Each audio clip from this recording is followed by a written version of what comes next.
the camera. Awesome. Alright, well, let's move in a little bit more. Sorry, this is an iPad, that's whatever. But anyway, what's up, everyone? So I'm here with Kemi Moore, who's an ISxP, and Jamila Mensah, who's an ISxP. And I just wanted to take the opportunity to have them on camera and everything, especially for those of you who've already watched a lot of the videos. And I think that there's a lack of content for ISxPs online, and a lot of people get mistyped. Like a lot of ISTPs get typed as INTJs, is not the case, and a lot of ISFPs get typed as INFJs. That's also not the case. We see this a lot with a lot of musicians and just a lot of celebrities and stuff as well. I think that's because people lack understanding of the two. Now I interviewed Jamila's older brother, coincidentally, who's an ISTP. And then I've also interviewed Jamila as an ISFP, as a solo interview for them each. But this one is going to be kind of like a compare and contrast. And I just think that their dynamic is really hilarious. So I actually have some questions for them. You guys are free to ask questions yourselves to just kind of better get to know them as individuals. So without further ado, I want to ask, I'm going to ask you first. What do you think are some similarities and some differences that you have between you and Jamila? And while you do that, I'm going to tell Twitter what's going on. I mean,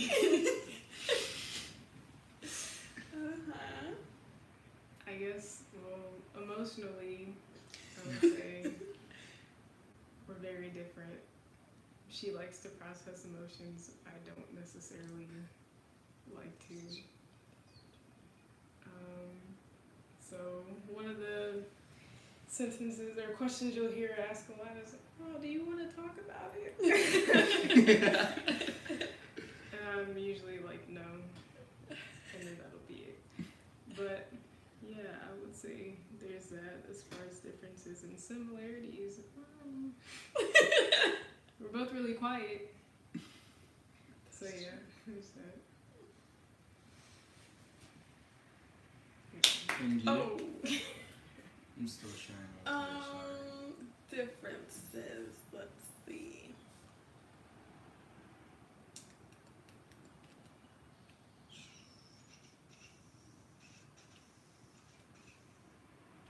Well, I'm trying to think of something she didn't already say.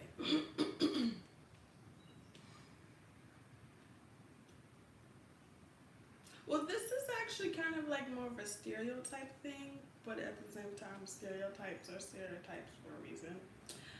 Kemi is more like athletic and stuff, and I'm more artistic and stuff. So, and I guess that kind of goes with like the thing. Like ISTP stereotype, ISTP stereotype. Being like creative and artsy versus like athletic or whatever you call that. Also, sometimes can we just cut straight to the heart when she talks? And then she'll be like, "Well, I didn't say anything mean." And then like if you take the context out of the situation, it wouldn't necessarily be mean. And then so that kind of sucks. But and then she says that I talk with the attitude a lot, which Denzel has talked about before too. So let's just move on from that. And so, so yes, she's more straightforwardly mean without actually saying mean things. And then I guess I more so have an attitude sometimes as I talk, even though I don't necessarily try to. Anyway, similarities. We're both light skinned. Even though she will disagree, but we can look at the difference on the won't go screen. there.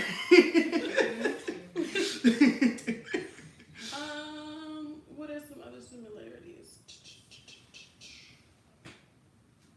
Yeah, we're both quiet. We're both like go with the flow type of people. We're not gonna like impose like our whatever. It's like, oh, that's true, that's true. Yeah, those are things I can think off the top of my head. Yeah, and I think I'd agree with y'all. Y'all are both quiet, but then y'all are both also fun in your own ways. And I think that y'all are equally mean, but not mean. It's just like in different ways. Yeah, I probably think think so. of it a little bit more. I disagree. No, I think that because Kimmy, okay, so they can both have stoic faces and everything, and it's funny because they were both intimidated by each other when they met. I wouldn't say intimidated. I wasn't intimidated. You I weren't just- intimidated. I thought you said intimidated. No, I just thought she looked a little bit scary, maybe. Like, if Isn't that it You piss her were off or something. intimidated. I'm not It's saying okay. intimidated like, oh, I'm scared. She looked scary, but you weren't scared though. You could see Yes, that she was you scary were. to like the She just looked average like she person. didn't want to talk. I'm like, okay. Okay. Yeah.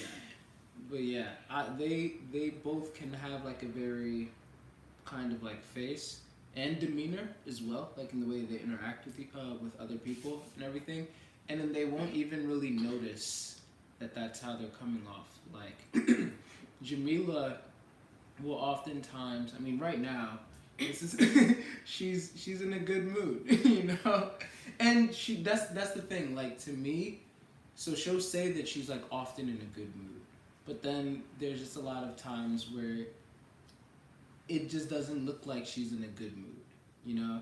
And then for Kemi, it's kind of like the same thing, where it's like, sometimes, I guess for both of them, especially being like an FE dominant, and this isn't about me, but like, it's hard to tell, like, okay, when are they actually not really happy, and when are they actually happy where they're just chilling? So then it's kind of like, you know, you want to ask every like 5 minutes or so, hey, are you okay? Is everything good? Everything is fine. It's like, okay, they're probably actually fine, or they probably really do need something. I don't know. But yeah, I think that's what it is. And then also going back to like the way that you guys like interact with other people and everything, you can be inexpressive. Like Kemi says that she thinks that she smiles all the time. I do. Cam said I smile a lot. Well, I do see you smile a lot more now, but I wouldn't say that you smile all the time. You smile around people that you're comfortable with, but Denzel's talking about like in public. Yeah.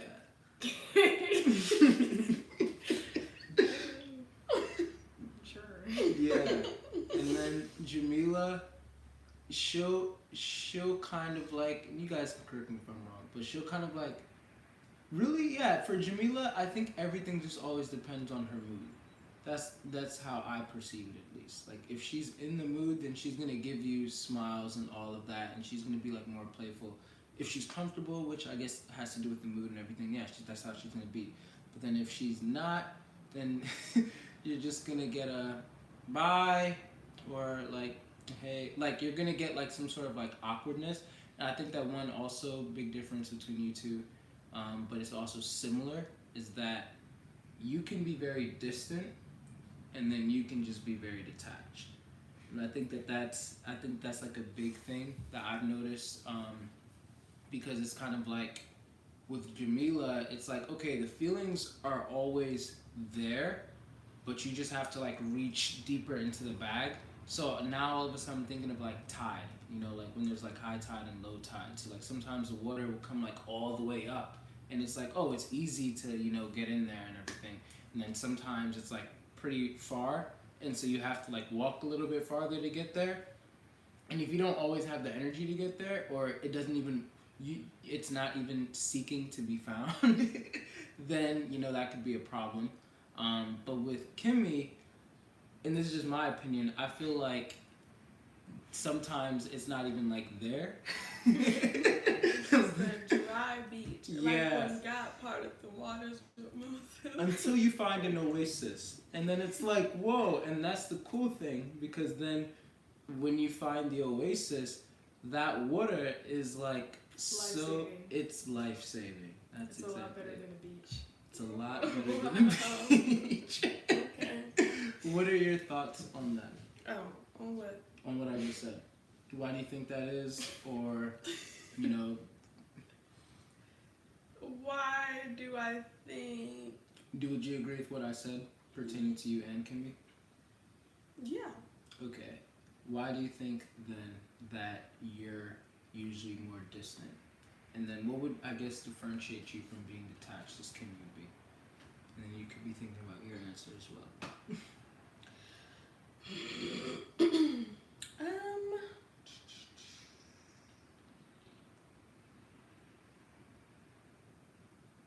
I think because emotion or exuding or externalizing my emotions is a very like conscious thing and sometimes uncomfortable thing, and so um yeah, like I have to make that, that's why like I have to make that choice or I have to be in the mood because it's so like out of myself, like it's an outward expression of how I'm feeling inside and how I know I'm feeling inside. And even sometimes like when I'm not necessarily feeling whatever, but I know that the situation requires for me to be more excitable or whatever, then I have to be like, okay, and then I have to be like, you know, put it on or whatever. So,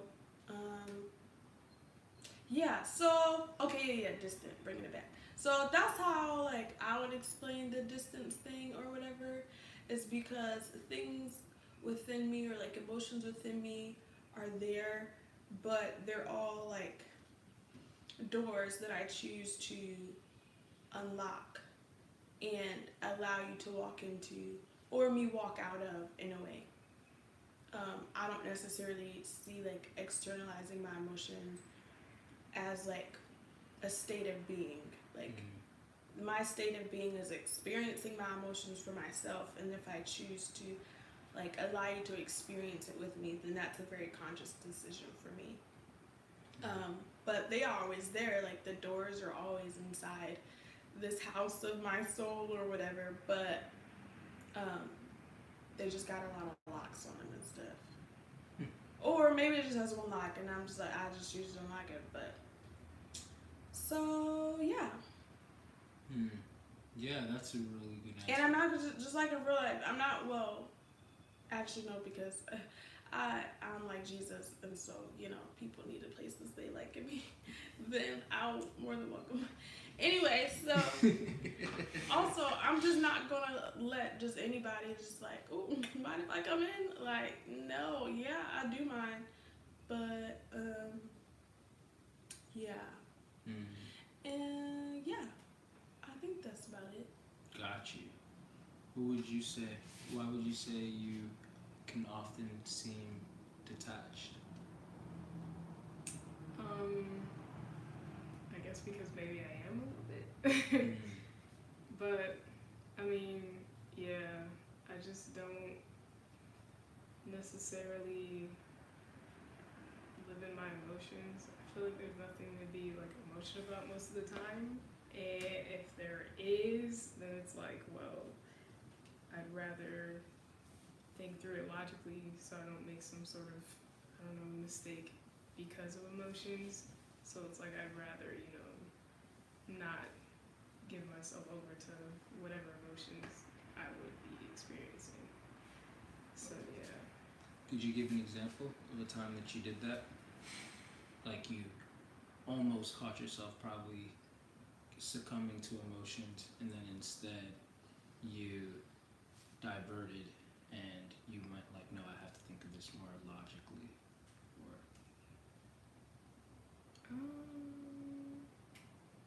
I guess the time I broke up with someone, it was like, man, this sucks. Maybe I shouldn't. But then I was like, no. It's a really good relationship, and so then gotcha. I broke up with them. Did you feel bad? Like, is that what it was? Like, oh, maybe I shouldn't? Or was it like, oh, no, I'm getting stuff, like, from this, maybe I should? It was like, I mean, I don't know. I mean, it was more just like, I like being in a relationship. So I didn't want to break up, and then I was like, yeah, it doesn't matter that much. Got you. Okay. Well, yeah, I guess then that makes sense. So you said that you you don't really like to be in your emotions that much and everything. So is this something that like you just recall like all your life? You've just been easily like removed from your feelings, which by the way, another element of this, Kemi is a 5 self-preservation, and then Jamila is a 4 self-preservation. But Jamila is 4 wing 5, and I don't know. Would you say Kemi is 5 wing 4 or 5 wing 6? Yeah, that's a good question. I didn't even think about that. But yeah, 5 SP, 4 SP, and they're both SPs, so that's cool. But yeah, is that something that you can recall? Like you've just always been more stoic, or you kind of like grew into that? I definitely grew into it because when I was younger, my family said I was a crybaby like all the time. Oh my god. So like, I guess I just got tired of being called a crybaby. So I was like, okay, I'll just keep it to myself, Oh man. or ignore it. Not keep it to myself. I'll just ignore it. I would hug you right now. Okay. How do you guys both approach people who are dealing with like not emotional trauma, but emotional, I don't know, turns, like turbulence, problems. Yeah.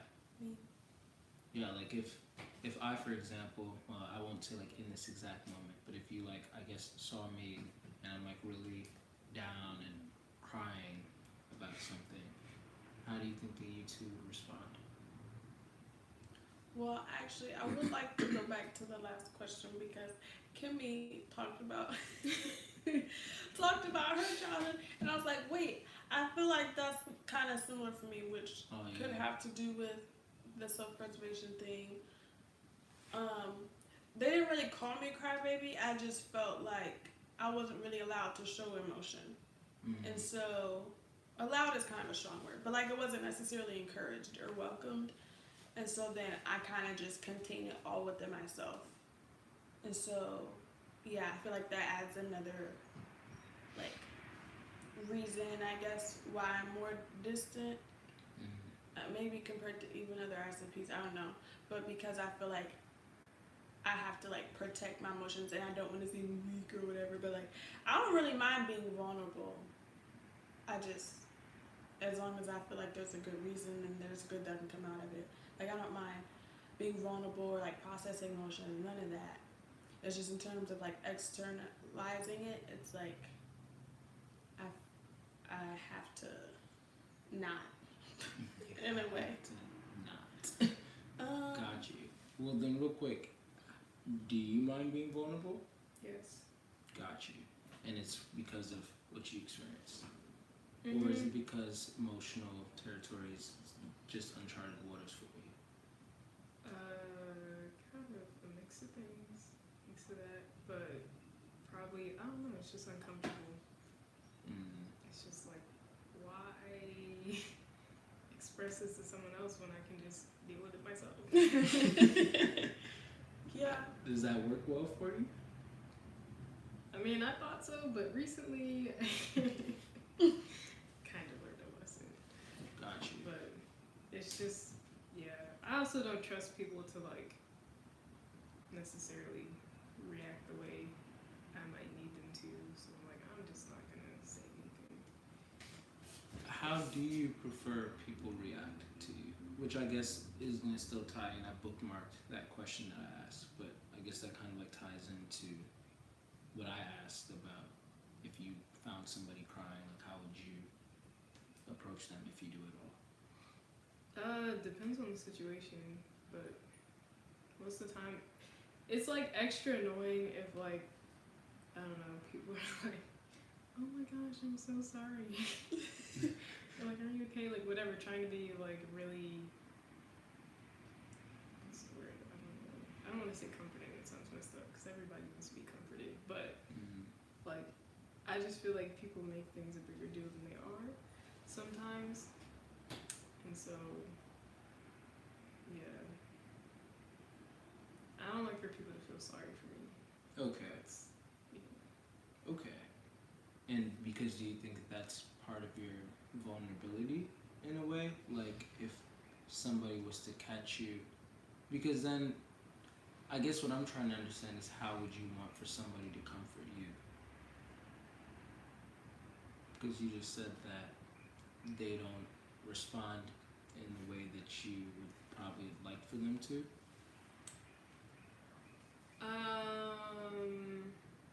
Alright, I'll say this.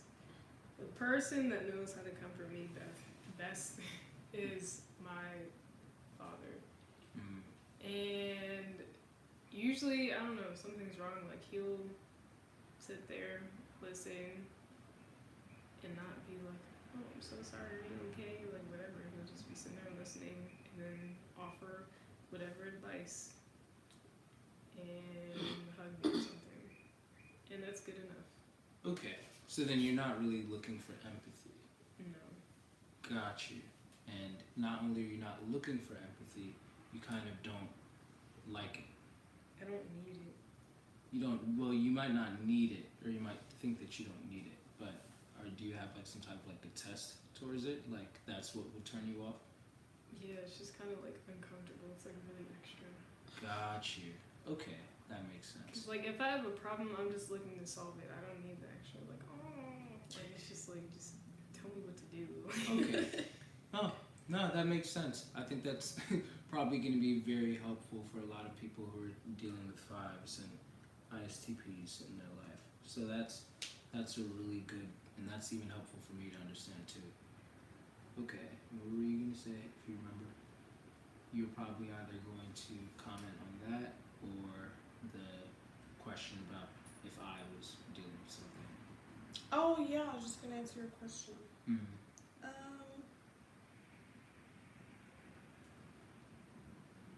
Because we know Jamila likes seeing people cry. Jamila will see somebody just on the verge of tears and she will rush to push you into that area. Yeah.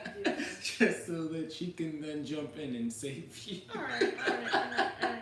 Just because you I'd start say that's crying, accurate. just because you start crying doesn't mean that you're drowning. If anything, maybe that means that you're coming out of the water, a water of ignorance of your own emotion, or the water of like so many other things. Maybe the salvation is the release. So that being Fact check that. Okay. that being said, I mean, I'm assuming that you don't care. I've seen Denzel cry multiple times. Not like he cries all the time, but we've just known each other for a long time. And so, and I just sit there and I listen, and then, yeah, like, this is something that Denzel and I like always talk about in terms of like how to respond to people who are like going through things or whatever, especially if they're crying. Like, for me, I can just sit there with you for like hours on end and just let you get it out. Like, get your feelings out, like whatever you're going to do, just get it out. Denzel, even with me, like there have been times when he's like, all right, so you need to do this. So, yeah, but I don't necessarily like foster, just being sad just to be sad. Like, obviously I do like to find solutions, but I don't like to rush the process. It's kind of like how if you're in church or whatever, and some people, like, they don't like feeling like the Holy Spirit is being rushed in a service. It's like, and that's the end of the song. Okay, and now we're gonna, but like people, some people are like, no, like let it marinate, let it like, minister to people. Sometimes you don't need to rush to offering or whatever it may be. And so that's kind of how I am. I just want to know that you've gotten everything out, and then I can offer my wisdom. And yeah. That's good. I have comments on that or clarification, but later. How would you then? I'm crying. I am sad, depressed, and you come by. Well, my first thing would be to try to figure out why you're crying, but like not ask you, just try and think if there are any reasons that I know. Because usually it's kind of confusing when I see people crying. I'm like, what are you crying for? Because I'm like, if I'm crying and it's in front of someone, I'm like, it must be something like really bad. So in my mind, I'm like, what happened? But yeah, but I don't know. I'd probably let your wife handle it first. But Okay, I'm not Okay. around. she's not there. I know. Yeah. Okay. So, well, the point of the question is to pretty much see the similarities and differences in how you two would approach someone. So then, okay, and maybe not me, but maybe I can't say Cam either because he has Beth. I know, just in general. Well, if Yeah. anybody's crying, it depends on like, I guess maybe how close I am to them, because then like I'll know what to say. But if I'm not that close to someone, then I'll just kind of be like, either I won't like deal with it or whatever, or like ask anything. I'll just kind of be like, well, that whatever it is, I'm sure it sucks. But, or if I do know them, I'll just be like, what's wrong? And then they can tell me, and then depending on whether or not they want, advice, we'll talk about it. Usually, I mean, I'll sit there and listen and let you tell me what's wrong or whatever, but if you don't, really want advice, I'm not gonna hug you. It's awkward. I don't like touching people, and I don't like being touched. So. No? You should have told her that. Jamila likes to touch people who don't like being Well, touched. that's why I always touch her. Well, yeah. So, I guess, well, to go with what you said, that's true.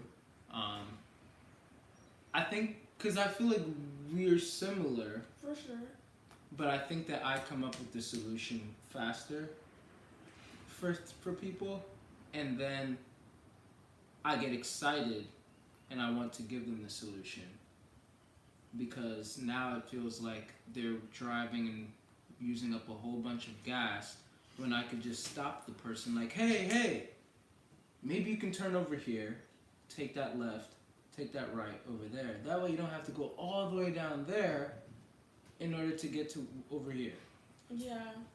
But then I do also understand the value in allowing the person to get a lot of stuff out, because if they don't get all of it out, then when you start trying to replace it, then it won't really fit in as much. But you do have more longevity and patience. I think that we're both marathon runners when it comes to that, but you can definitely outrun me. I can go the distance. Yeah, you can definitely outrun me when it comes to such things, because once again, like, I understand the importance of it. Like, okay, I need this person to get all of this out so that when I do give the solution, then it'll actually work. Because unless if they get to this certain point, unless if they get it all out, the solution's not going to work. They're not going to be in a place that's ready for it. While with you, you're totally okay with that process. So that makes sense. And then with Kemi, so with me and Kemi, we actually share the exact same functions, just in reverse. So my guess for you, especially going based off of what you said and then based off of what we just said, is that you have a solution pretty much like all the time. And then going off of, once again, what you said, like how, because me, I'm definitely like a comforter. Like, because like I said, I understand that you need to comfort the person. And so I think that's also my way of, like, I don't want to use the term like rushing, but I guess speeding up the process in a healthy manner. Because when I'm like comforting the person, and that's helping them get there faster so that they can be ready for the solution. Yeah. And then, so then for you, you wouldn't really want to comfort the person in that manner, because then that'd be uncomfortable for you. But you want to give them the advice or the fix. And when you do have that fix, but then you see that they're not ready, then that's, I guess, kind of like when you're just like, well, then that sucks. You clearly don't want to be helped. Is that right? Yeah, because usually, I don't know, if somebody comes to me with the same problem, like over and over, I'm like, okay, like, you just want to talk about it. You don't want to actually get over it. Like, you don't want the problem to be over with. Mm. So then at that point, I'm like, well, I don't see the point in talking. But like, yeah, I just like, if it really bothers you that much, you would like accept whatever solution somebody has to offer and Mhm. fix it, so that way you don't have to worry about it anymore. Do you think that part of that solution is that comfort and empathy? It's kind of like if somebody has a cut, then the empathy and all of that would be like the rubbing alcohol before you, like, I guess, put the Band-Aid on it.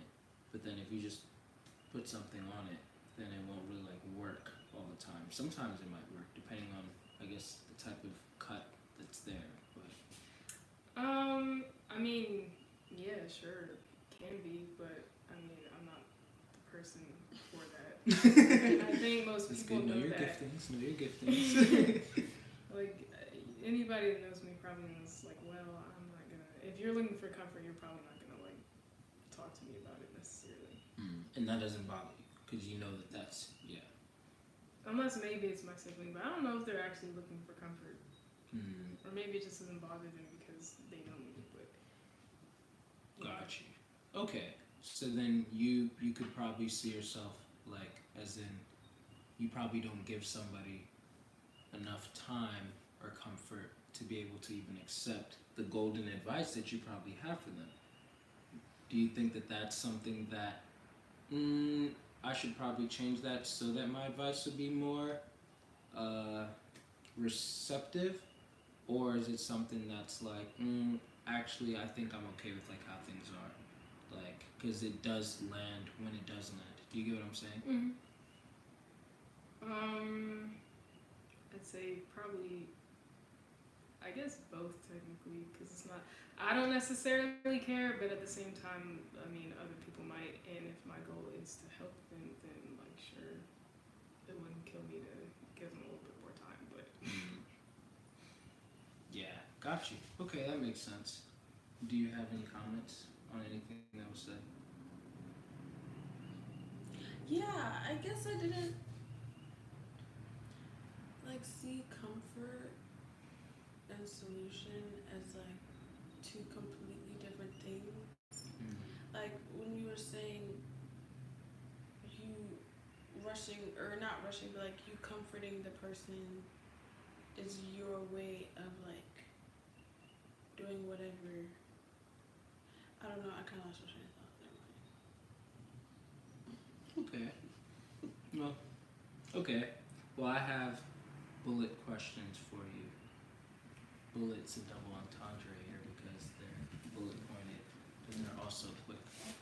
So, admire my creativity. Speaking of creativity, would you guys consider yourselves deep? I mean, yeah, deep.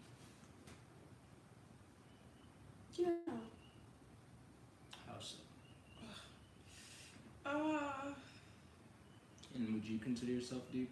Okay.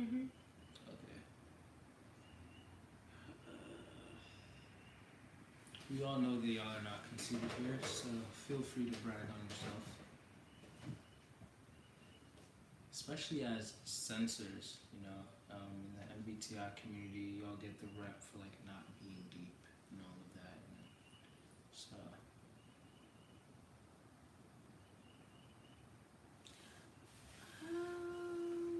I guess I don't necessarily feel comfortable with like abstraction, especially when feelings are involved.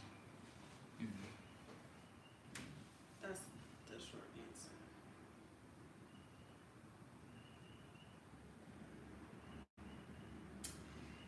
Define deep. that's a good question, because yeah, that's what I was thinking too.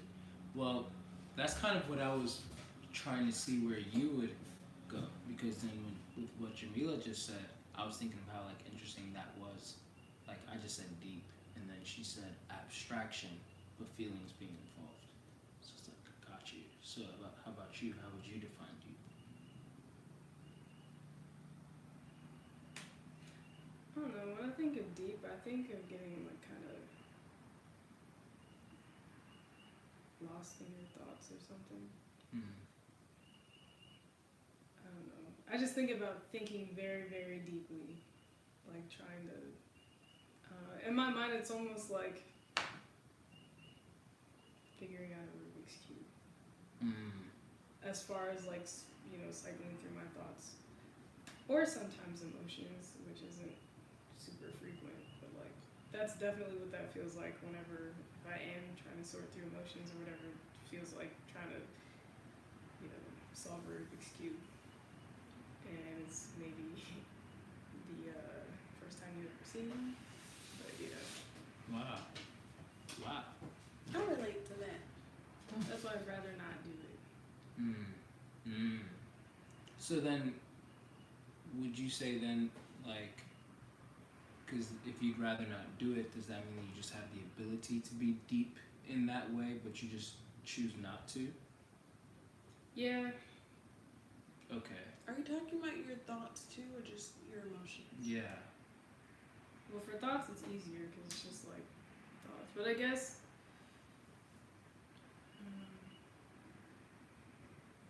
I guess when I am being deep, it does have to do with more of the emotional side of things. Mm. And I'm trying to use thoughts to help figure out my emotions, but it doesn't. I don't know. Like, I'll try to be logical about stuff, but at the same time, emotions are emotions. It's not always logical. And so it's like, it's just hard to try and like combine the two, which is what makes it feel like solving a Rubik's Cube. Wow. But yeah. Interesting. I'm gonna have to process that one. Cool. Would you two consider yourselves creative? Mm-hmm. Mm-hmm. How so?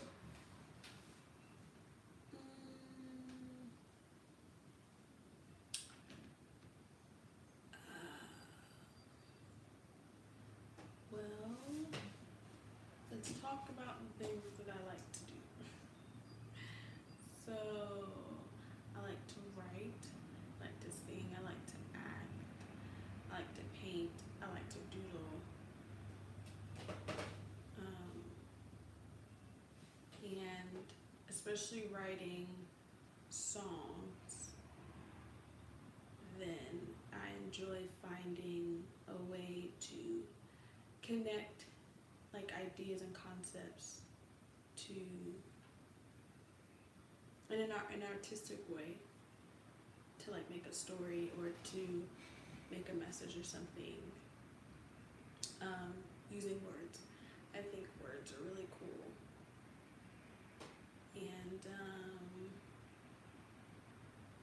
yeah, I like experimenting in the kitchen and in other areas.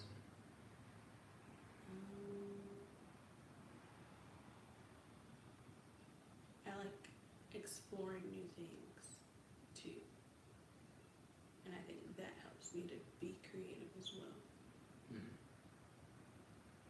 Cool. Cool.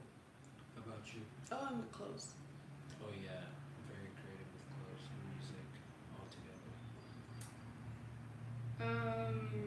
I'd say I'm creative in the way I figure things out. Sometimes, like I don't know if there's something that's broken or just like whatever. I'm creative in the way I like figure out a way to fix it or to change something or to organize stuff. I really like organizing things. Really? Yeah. Like organizing like books and stuff? Like organizing library? like I guess just a house in general. Anything that needs to be organized, like going into different rooms and like putting things in their place. That's usually what I do when I go to my sister's house. Not saying her house is dirty, but she has a baby and her husband both work, so things get kind of messy. And so it's kind of fun when I go there because I can like reorganize stuff that are Gotcha. kind of out of place. And people say I'm witty. That's true, you are. Yeah, you are. Yeah. Very direct and all of that. Okay. Would you two consider yourselves kind? Yes. Yes. I mean, person. Okay. It's just maybe not overall kind, but I'm not like the terrible person. How would you define kind? I'm just friendly.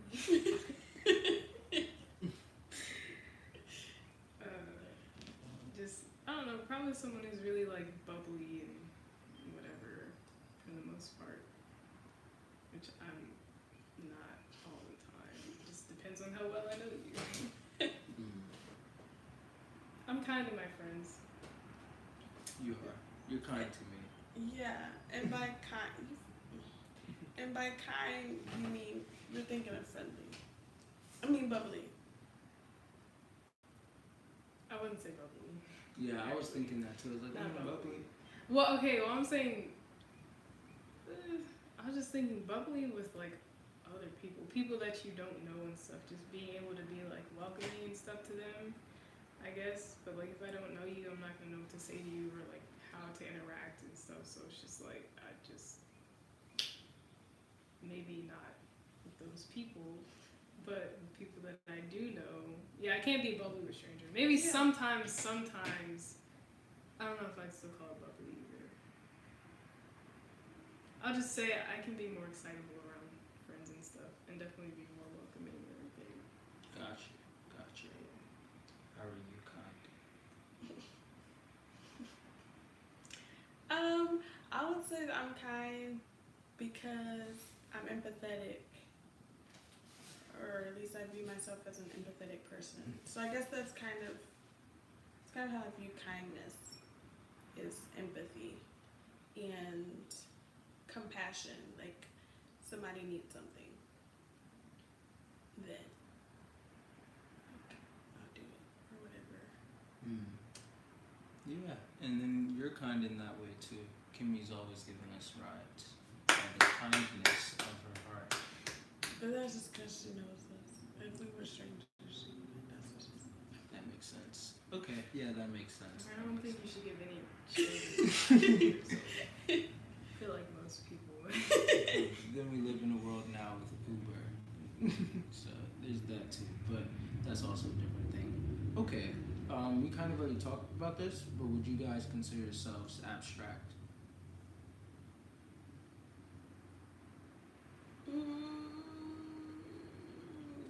Yeah. Ish. I'd say overall no, but I can be.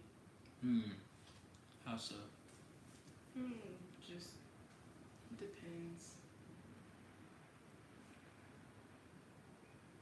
Like I could have an abstract conversation. Like if people are having some sort of abstract conversation, if I'm interested enough, I can participate.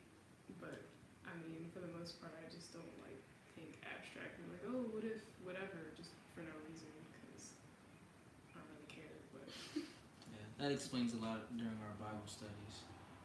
I'm always wondering, is Kemi annoyed?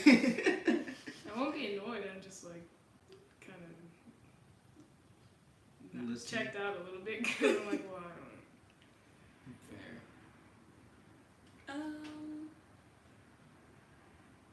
Well, really, when you say, do I consider myself abstract, you mean like to think abstractly, right? Not to be an abstract person. Yes. Yeah, I would say so. I feel like I didn't necessarily realize how not abstract I was until I got really into the MBTI community, but like I said, I still consider myself a quote-unquote deep person because abstracticity doesn't like make me uncomfortable, and I like it, and then yeah, it's just I like it even more if feelings are involved, but yeah. Yeah. Okay. Last bullet question would be, do you guys consider yourselves intellectual?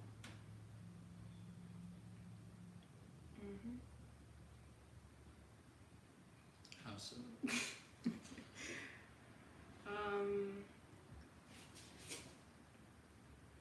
I spend most of my time thinking, and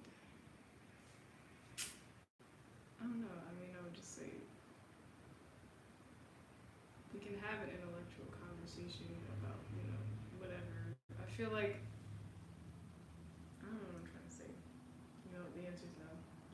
No. It's like, It's like, oh. I mean, yeah, it's like, it's funny because it's weird. I feel like that's the same question as being asked, like, if you're smart. And, like, I never liked that question. One time I got asked that question during a job interview, and I was like, I mean, I guess. As in because you Because it's like, well, it's don't like, want to brag on yourself, or is it because like you really don't know? partially that, and then also it's just like, well, smart can be defined in different ways. So I'm like, what do you mean specifically? Like, school smart? I don't really pay attention that much in school. Yeah. I don't think you want that answer though. Mm-hmm. But like, you know, street smart, sure. Like, smart as far as being able to figure out, you know, whatever in different areas of life. It just kind of all depends. So I guess you'd have to give me like a specific, I don't know, category or something. No, Might be, you know, yeah. I feel you. You consider yourself intellectual?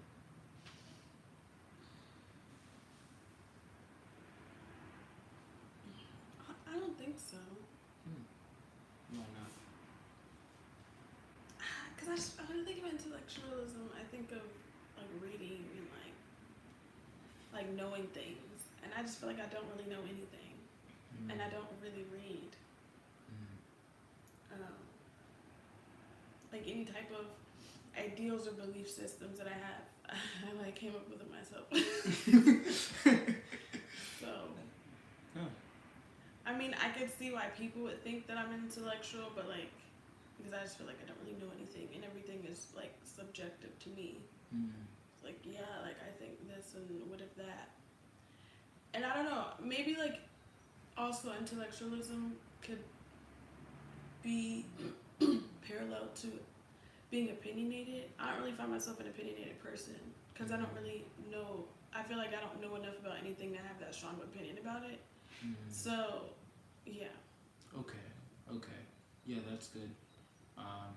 Yeah, that's actually why I made the questions so vague, because it was kind of like trying to shoot at how you two would see the questions yourselves. Like, how does Jamila define creative versus how you do? Which was very interesting. Like, she saw like, oh, creative and like, you know, the arts, while you said I'm creative in like problem solving, which that took a left turn for me. Like, oh wow, I wouldn't have thought about it that way. Not as in like left turn as in like I wouldn't expect that from you. I can totally see that from you.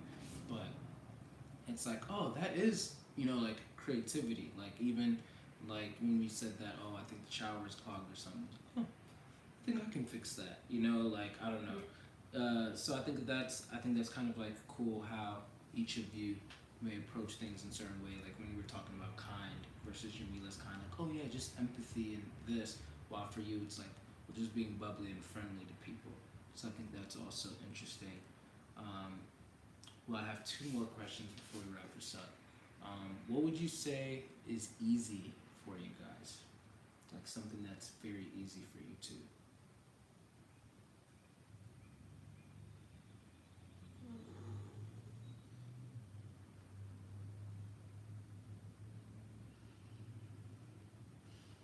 It's easy for me to sing. It's easy for me to empathize. It's easy for me to see things from different perspectives. It's easy for me to feel like dancing.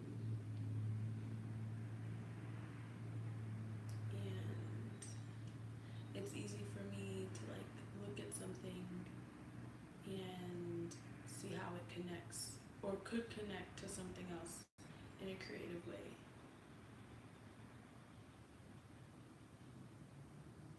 Yeah. Songwriting for you is kind of easy now too, right?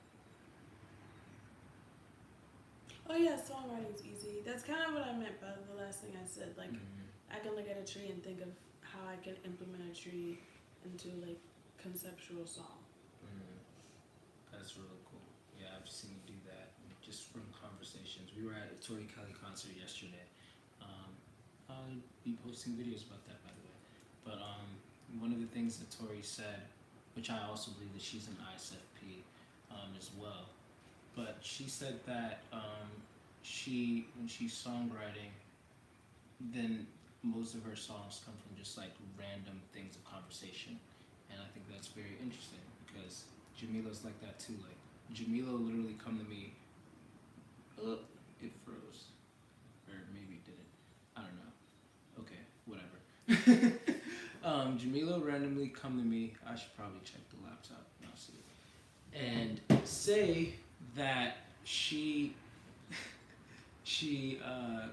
Do you remember that thing that you said about 2 months ago where you were like, oh, my brown skin, this or whatever?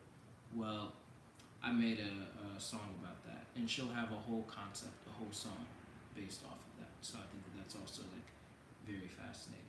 Oh, I can just check my phone. So that's one thing, and I guess let me just make sure that this is on before I ask you to.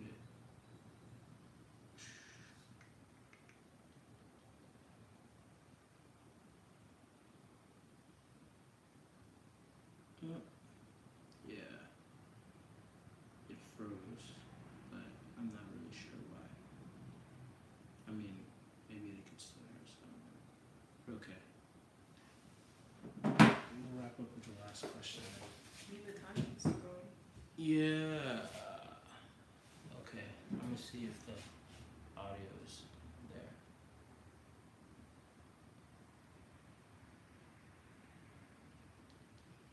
Hello. Hello. Hello. Oh yeah. Check Okay. 1, 2. Yeah, they can still hear. Great. Well then, okay, we'll just let the audio go for the sake of making a second video and all that. Yeah, I think the reason I didn't think or say songwriting necessarily is because it's easy for me to write a song, but it's hard for me to actually love the song and think that it's a great song. Mm. But we're all worst critics. But yeah, it's easy for me to write a song and connect like things that I see or hear or whatever, and be like, oh, that's cool how that connects to that. That connects to that. Like we're all gonna die. Wow. Okay. And you? It's easy for me to